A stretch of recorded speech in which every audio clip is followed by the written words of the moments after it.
तो कहते हैं ताल ठोक करके टेलीविजन पर कि भाई कोई करोड़ों लोग नहीं आए थे सोमनाथ का मंदिर लूटने के लिए, दम होनी चाहिए बाजू। दुनिया में नियम है, जो ताकतवर होता है उसके सामने बड़े से बड़ा नतमस्तक होता है, जो डरा सकता है उसी के सामने लोग नतमस्तक। इस्लाम कोई मजहब नहीं है, Islam is a political ideology to capture power. आज भी औरतों को चौराहों चौराहों पे नीलाम किया जा रहा है सीरिया और लीबिया के अंदर।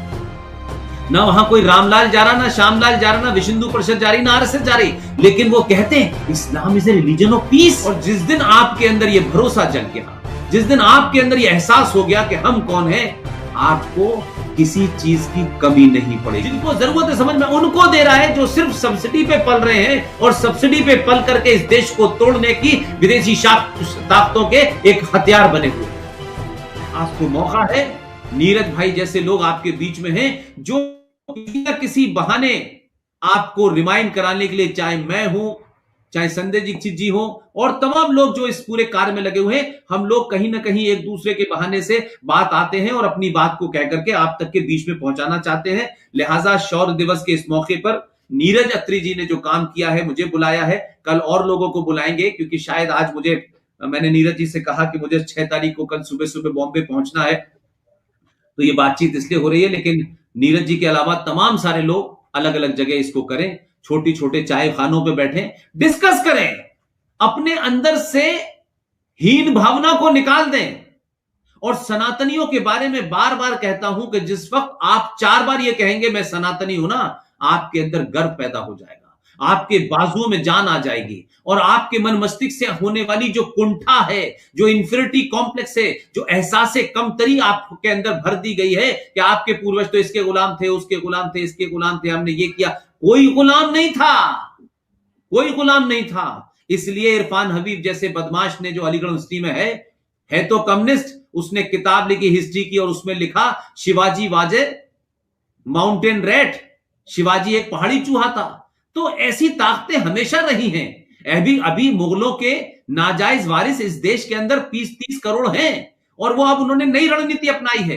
अब आपको उन्होंने कंफ्यूज करना शुरू कर दिया है, वो शिक्षा के माध्यम से, वो इतिहास के माध्यम से, वो धर्म के माध्यम से, वो अब आपको नई नई कंफ्यूजन की नई कहानियां लाते हैं, क्योंकि वो आपकी वीकनेसेस को जानते हैं, आपकी कमजोरियों को जानते हैं, वो अध्ययन करते हैं। इसलिए वो माइनॉरिटी में होते हुए भी इस देश की मेजॉरिटी को खुलेआम चुनौती देते हैं कि 5 अगस्त 2020 को अगर भगवान राम के मंदिर का भूमि पूजन हुआ है तो कहते हैं ताल ठोक करके टेलीविजन पर कि भाई कोई करोड़ों लोग नहीं आए थे सोमनाथ का मंदिर लूटने के लिए, दम होनी चाहिए बाजुओं में। राम मंदिर की नींव जो लोग रख रहे हैं, मैं बार बार कहता हूं उस समाज से, नींव रखना और फैसला कोर्ट से आना ये एक बात है, लेकिन भगवान मर्यादा पुरुषोत्तम राम का जो भव्य मंदिर बनने जा रहा है, करोड़ों करोड़ों रुपए का बनने जा रहा है, वो मंदिर सुरक्षित जब ही रहेगा जब इस देश के 100 करोड़ सनातनी हिंदुओं के बाजुओं में जान होगी, दुश्मन का सामना करने की जान होगी। ये पुलिस नहीं कुछ करती, पुलिस के अपने संवैधानिक मामलात होते हैं और दुनिया में नियम है, जो ताकतवर होता है उसके सामने बड़े से बड़ा नतमस्तक होता है, जो डरा सकता है उसी के सामने लोग नतमस्तक होते हैं। और भारत की व्यवस्था, भारत की संसद, भारत का राजनीतिक व्यवहार उन्हीं लोगों से डरा हुआ है जो दिल्ली में दंगा कर देते हैं, अलीगढ़ में कर देते हैं, रामपुर में कर देते हैं, आजमगढ़ में कर देते हैं, मेरठ में कर देते हैं, मुरादाबाद में कर देते हैं, संभल में कर देते हैं, मालदा बना देते हैं, केरला बना देते हैं, जो जोसेफ के हाथ काट देते हैं। ये डर इसलिए पैदा किया जाता है क्योंकि वो ये जानते हैं कि हम तर्कों पे नहीं जीत सकते, क्योंकि उनका अस्तित्व, उनकी पूरी संस्कृति जो टेंट में पैदा हुई थी 1400 साल पहले, वो कुरानिक जो सिविलाइजेशन है वो तो इसी के ऊपर है, लूटो, खसोटो, मारो, लड़ो, बलात्कार करो, यही है। इज ए डॉक्ट्रिन, ये कोई मजहब नहीं है, इस्लाम कोई मजहब नहीं है, Islam is a political ideology to capture power.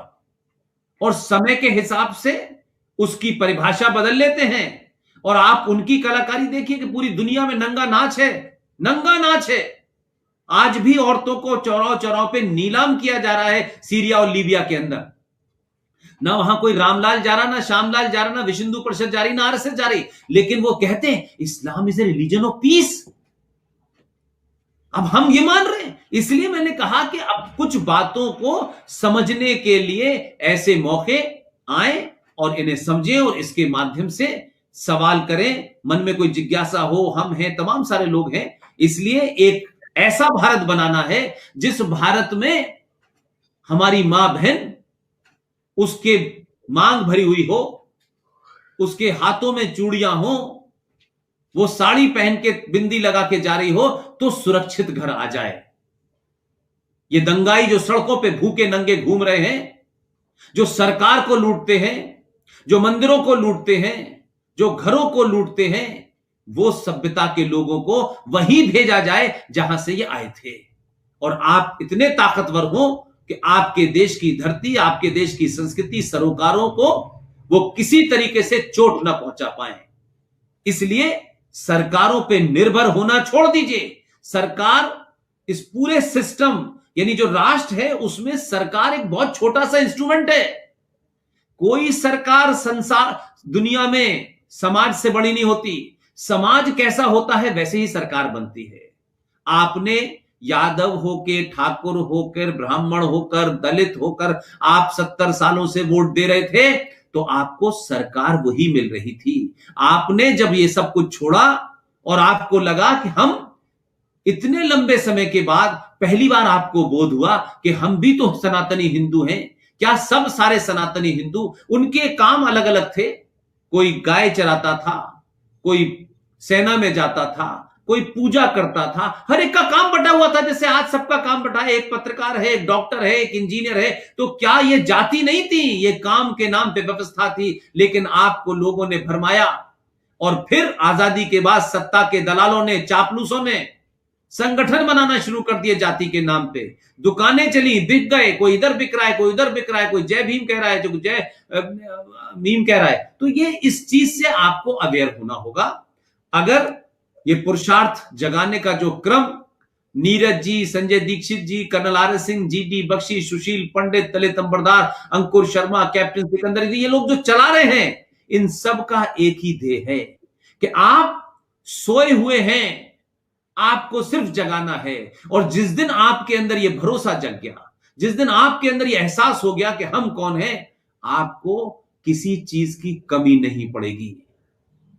लिहाजा शौर्य दिवस हर साल नहीं, साल में ऐसे कई शौर्य दिवस हैं जिन्हें आप भूल गए हैं। मनाइए।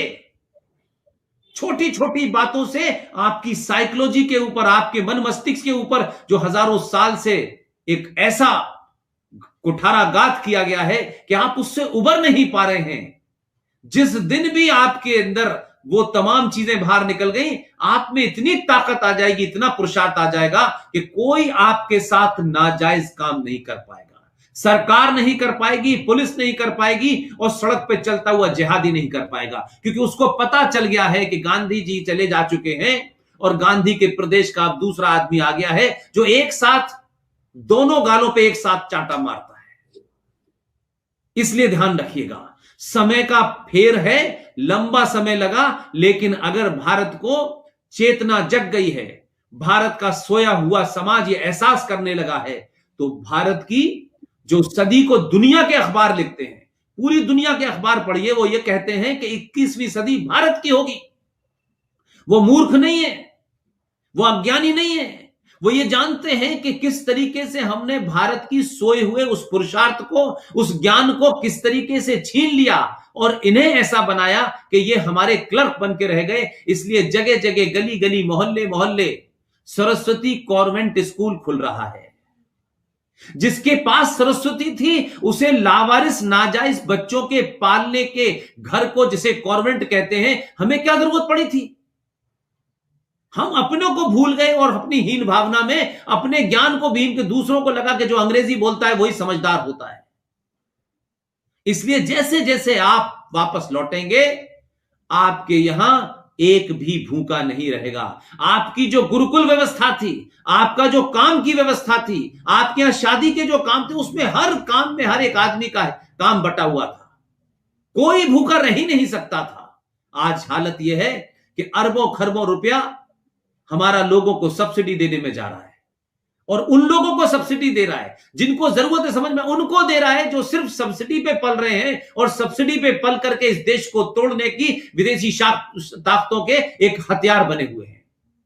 ये शाहीन बाग, ये सीए के ऊपर बैठना, ये मंदिर के बारे में ये कहना कि हम कुछ साल के बाद ताकत में आएंगे तो हम राम मंदिर को तोड़ के ये ताकतें कौन हैं, कहां हैं? और आपके दौर में कुछ चीज छुपी नहीं है, इस सोशल मीडिया के दौर में सब कुछ आपको पता है।